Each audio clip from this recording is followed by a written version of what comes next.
Hello everyone, this is Lata Singh from Shraddha Smart Education. I am going to explain chapter 4 Agriculture from Geography NCERT book. So let's start now. Major crops. A large variety of crops are grown to meet the requirement of the growing population. Major crops means होती है मुख्य फसलें कौन कौन सी हैं तो large variety of crops और बढ़ती हुई जो हमारी ग्रोइंग पॉपुलेशन है बढ़ती हुई जो जनसंख्या है उसकी रिक्वायरमेंट के लिए क्या जरूरी है बहुत तरह की मतलब फसलें उगाई जाती हैं वेराइटी ऑफ क्रॉप्स अलग अलग तरीके की फसलें उगाई जाती हैं बढ़ती हुई जनसंख्या के कारण जब उनकी रिक्वायरमेंट होती है कि हमें ये खाना है हमें वो खाना है तो crops are also supply raw materials for agro based industries फसलें जो कृषि होती है उस पर आधारित जो भी उद्योग होते हैं इंडस्ट्रीज होती हैं उद्योगों के लिए भी कच्चे माल की आपूर्ति करती है material for agro based raw material कच्चे माल की आपूर्ति करती है सप्लाई किया जाता है so major food crops are wheat ज़्यादातर जो मेजर क्रॉप्स हैं वो कौन कौन सी है फूड क्रॉप्स खाने की वो है व्हीट गेहूं राइस चावल मेज मक्का एंड मिलेट्स मिलेट्स मीन्स होता है बाजरा ये फसलें हैं jute and cotton are fibre crops jute and cotton क्या है ये फाइबर क्रॉप्स हैं रेशेदार फसलें हैं important beverage crops are tea and coffee जो सबसे ज़्यादा इंपॉर्टेंट बिवरेज फसल है जैसे बिवरेज मीन्स होता है पेय फसलें जिनको हम पीते हैं तो वो है are tea and coffee so first है आपका राइस यहाँ पे आपका चावल दे रखा है और इधर भी आप देख सकते हो पिक्चर में बना हुआ है rice cultivation rice is the major food crops of the world rice विश्व की सबसे ज़्यादा मतलब बहुत ज़्यादा मेजर फूड क्रॉप है बहुत बड़ी फूड क्रॉप्स है खाद्य फसल है so it is the staple diet of the tropical and सब ट्रॉपिकल रीजन और ये ज़्यादातर कहाँ पे होती है ट्रॉपिकल और सब ट्रॉपिकल रीजन में ठीक है चावल ज़्यादातर इन देशों में प्रदेशों में होते हैं जो कि उष्ण कटिबंधीय और उपोष्ण कटिबंधीय क्षेत्रों में सब ट्रॉपिकल रीजन्स में सो राइस नीड्स हाई टेम्परेचर क्योंकि जो चावल होते हैं उनके लिए हाई टेम्परेचर की जरूरत होती है बहुत ज़्यादा तापमान की जरूरत होती है हाई ह्यूमिडिटी एंड रेनफॉल ज़्यादा बारिश की और ज़्यादा ह्यूमिडिटी की आर्द्रता की नमी वाली जगहों की जरूरत होती है so it grows best in alluvial clay soil और ये फसल जो होती है विच कैन रिटेन वाटर इसको बहुत ज़्यादा पानी चाहिए होता है क्योंकि ये एल्यूवियल क्ले सॉइल में होती है जहाँ की मिट्टी पानी को रोक के रख सके ऐसी जगह पर China leads in the production of rice followed by India China में सबसे ज़्यादा ये जो राइस है वो उगाया जाता है इंडिया की अपेक्षा चाइना में सबसे ज़्यादा राइस प्रोडक्शन होता है फॉलो बाय इंडिया अब इंडिया में भी होता है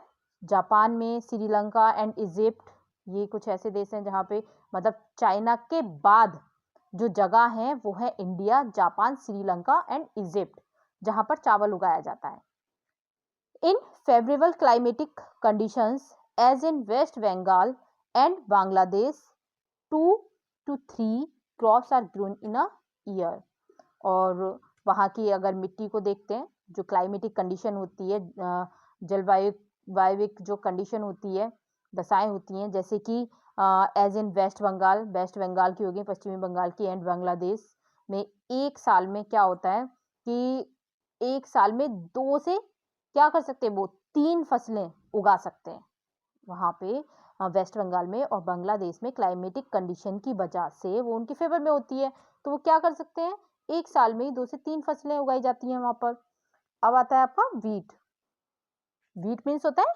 गेहूं व्हीट हार्वेस्टिंग इधर आपकी पिक्चराइज भी किया गया है व्हीट हार्वेस्टिंग आपने देखा होगा ये व्हीट हार्वेस्टिंग का पूरा पिक्चर दिया गया है so wheat harvesting wheat requires moderate temperature and rainfall during growing season and bright sunshine at the time of harvest और व्हीट के लिए क्या दिया गया है यहाँ पे कि हम जब व्हीट के लिए क्या रिक्वायर होती है मॉडरेट टेम्परेचर मतलब बिल्कुल मॉडरेट जो मीडियम होता है ना टेम्परेचर मध्यम तापमान उसकी जरूरत होती है and rainfall during growing season and bright sunshine at time of harvest. जब हम उसको बोते हैं, गेहूं को करते हैं, तब उस टाइम तो हमें पानी की जरूरत होती है, लेकिन ब्राइट सनशाइन और जब हम हार्वेस्ट करते हैं गेहूं को, कटाई की जब टाइम होता है तो उस टाइम तेज धूप की जरूरत होती है फसल की कटाई के समय। So it thrives best in well drained loamy soil. और इसका जो थ्राइव्स होता है best in well drained loamy soil, ये बहुत अच्छी मतलब मिट्टी होती है इसके लिए, दोमट मिट्टी जिसे बोला जाता है, उसमें अच्छे ढंग से होता है गेहूं। Wheat is grown extensively in USA Canada, और वीट ज़्यादातर यूएसए, कनाडा, अर्जेंटीना, रसिया, यूक्रेन और ऑस्ट्रेलिया एंड इंडिया, यहाँ पर ज़्यादा मात्रा में उगाया जाता है वीट को। In India it is grown in winter, और इंडिया में जो हमारा भारत है, भारत में ये विंटर के सीजन में उगाया जाता है गेहूं को। सो अब आता है आपका मिलेट। मिलेट मीन्स होता है बाजरा। बाजरा कल्टीवेशन आपका इधर दे रखा है, बाजरा कल्टीवेशन, बाजरे की खेती। तो यहाँ आप देख सकते हो कि they are also known as coarse grain and can be grown on less fertile and sandy soil. ये मतलब एक तरह से हम इसको जानते हैं मोटे अनाज के रूप में, ठीक है, क्योंकि ये थोड़ा मोटा होता है बाजरा, तो इसको हम मोटे अनाज के रूप में भी जानते हैं, और कम उपजाऊ, और ये थोड़ी सी सैंडी सॉइल जो होती है, लेस फर्टाइल होता है जगह, एंड सैंडी सॉइल जो बलुई मिट्टी होती है वहां पर उगाई जा सकती है ये फसल। So it is a hardy crop that needs low rainfall and high to moderate temperature and adequate rainfall. अब जो ये फसल होती है जिसे कम पानी और ज़्यादा मतलब मध्यम तापमान जो उसका टेम्परेचर होता है मॉडरेट होना चाहिए, और एडिक्वेट रेनफॉल होनी चाहिए, ज़्यादा मात्रा में क्या होना चाहिए, बारिश वगैरह, रेनफॉल जिसे मतलब कम कम आपकी एडिक्वेट, एडिक्वेट मीन्स होता है कम, सो एंड एडिक्वेट रेनफॉल, कम बारिश हो और मॉडरेट टेम्परेचर हो, तो ये होना चाहिए उसके लिए। और इसके बाद आपका आता है ज्वार, bajra and ragi are grown in India. कि ज्वार और बाजरा जो है ये कहाँ पर होता है, इंडिया में ज़्यादा होता है, ज्वार, बाजरा, रागी। Other countries are Nigeria, China and Niger. तो यहाँ पर ये आपका दे रखा है नाइजीरिया, चीन हो गया, और आपका नाइजीरिया हो गया, और फिर इधर है आपका नाइजर। इसके मतलब ये ऐसे कंट्रीज हैं जहाँ पर उत्पादक किया जाता है इसका ज्वार, इसका बाजरा का।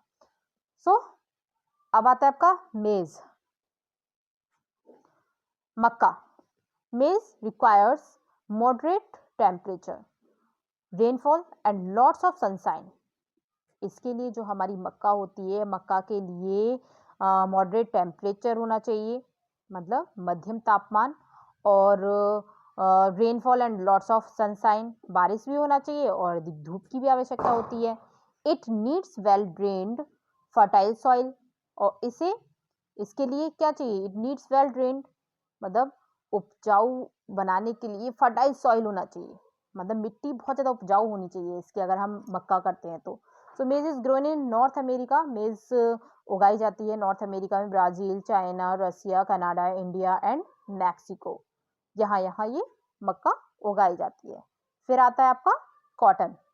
कॉटन आप देख सकते हैं, कॉटन कल्टीवेशन दे रखा है, कपास की खेती, कपास की कृषि की जा रही है यहाँ पे। So cotton requires high temperature, light rainfall. Cotton के लिए हाई टेम्परेचर चाहिए, बहुत ज़्यादा मात्रा में टेम्परेचर उसका तापमान होना चाहिए, लाइट रेनफॉल, बहुत कम बारिश हो, 210 Frost free days and bright sunshine for its growth. और इसके लिए कम से कम 200 से 210 मतलब ऐसे दिन होने चाहिए जिनमें जो फ्रस्ट होती है ना वो ना हो, बर्फ वगैरह ये चीज़ें ना हो, फ्रस्ट फ्री हो, कोहरा वोहरा ना हो, and bright sunshine for its growth, और अच्छी चमकीली धूप होनी चाहिए इसकी ग्रोथ के लिए, तब ये मतलब उगता है अच्छे से cotton. So it grows best on black and alluvial soil, और ये ज़्यादातर काली मिट्टी और जलोढ़ मिट्टी जो होती है उसमें उगती है cotton. China, US, India, Pakistan, Brazil and Egypt are the leading producer of cotton. यहाँ ये ज़्यादा मात्रा में उगाई जाती है। It is one of the main raw materials for the cotton textile industry. और ये सूती जो कपड़े बनाए जाते हैं उसके उद्योग के लिए एक महत्वपूर्ण कच्चा माल है, बहुत ज़्यादा इंपॉर्टेंट रॉ मटेरियल है। So jute was also known as golden fibre. Jute को हम गोल्डन फाइबर के नाम से भी जानते हैं, सुनहरा रेशा। It grows well on alluvial soil and requires high temperature, heavy rainfall and humid climate. ये जलोढ़ मिट्टी में अच्छे ढंग से होता है और इसे ज़्यादा जो हाई टेम्परेचर है, उच्च तापमान है, और हैवी रेनफॉल, भारी भारी जो वर्षा होती है ना, हैवी रेनफॉल होती है, या फिर ह्यूमिड क्लाइमेट जो आर्द्र जलवायु होती है, उसकी जरूरत होती है। So this crop is grown in the tropical areas. ये जो फसल है ये ट्रॉपिकल एरियाज में, उष्णकटिबंधीय क्षेत्रों में उगाई जाती है। India and Bangladesh are the leading producers of jute. India और बांग्लादेश जूट के सबसे पहले या अग्रणी आप बोल सकते हो उत्पादक हैं, प्रोड्यूसर्स हैं। यहाँ पर प्रोड्यूस की जाती है जूट। नेक्स्ट है आपका coffee. Coffee requires warm and wet climate and well drained loamy soil. इसके लिए, कॉफी के लिए गर्म और आर्द्र जलवायु और मतलब क्लाइमेट ऐसा हो और वेल ड्रेन्ड लोमी सॉइल हो, मतलब दोमट मिट्टी बहुत ज़्यादा ज़रूरत होती है इसको, दोमट मिट्टी की, लोमी सॉइल की। Hill slopes are more suitable for growth of this crop. और जो हिल स्लोप्स होते हैं, ऊंचे ऊंचे एरियाज होते हैं जहाँ पे ढलान वाले एरियाज होते हैं, वो इनके लिए उपयुक्त होने चाहिए। So Brazil is the leading producer followed by Colombia and India. जो ब्राज़ील है वो कॉफ़ी का सबसे पहला प्रोड्यूसर है उगाने का, और उसके बाद कौन कौन से हैं, followed by Colombia and India. Colombia और इंडिया में उगाई जाती है कॉफ़ी, कॉफ़ी की प्लांटेशन किया जाता है। सो नेक्स्ट है आपका tea. Tea is beverage crop grown on plantation. ये इसका प्लांटेशन किया जाता है, बागानों में उगाई जाती है चाय, और ये हमारी विवरेज क्रॉप है, पेय फसल है। This requires cool climate and well distributed high rainfall through out the year for the growth of its tender leaves. इसकी जो कोमल पत्तियां होती हैं उसको बढ़ने के लिए ठंडी जलवायु और वर्ष भर में मतलब बहुत ज़्यादा जो बारिश होती है उसकी ज़रूरत होती है इसकी पत्तियों को बढ़ने के लिए। It needs well drained loamy soil and gentle slopes. और इसके लिए भी दोमट मिट्टी और जो लोमी सॉइल होती है, दोमट मिट्टी, एंड जेंटल स्लोप्स जो ढाल होते हैं, उनकी जरूरत होती है। Labour in large number is required to pick the leaves. और बहुत ज़्यादा मात्रा में लेबर लगाई जाती है इनकी पत्तियों को पिक करने के लिए। Kenya, India, China, Sri Lanka produce the best quality T in the world. संसार के सबसे ज़्यादा जो चाय के उत्पादक क्षेत्र देश है वो हैं चाइना हो गया आपका, केन्या हो गया, इंडिया हो गया, श्रीलंका। यहाँ पर अच्छी चाय उत्पाद की जाती है, प्रोड्यूस की जाती है।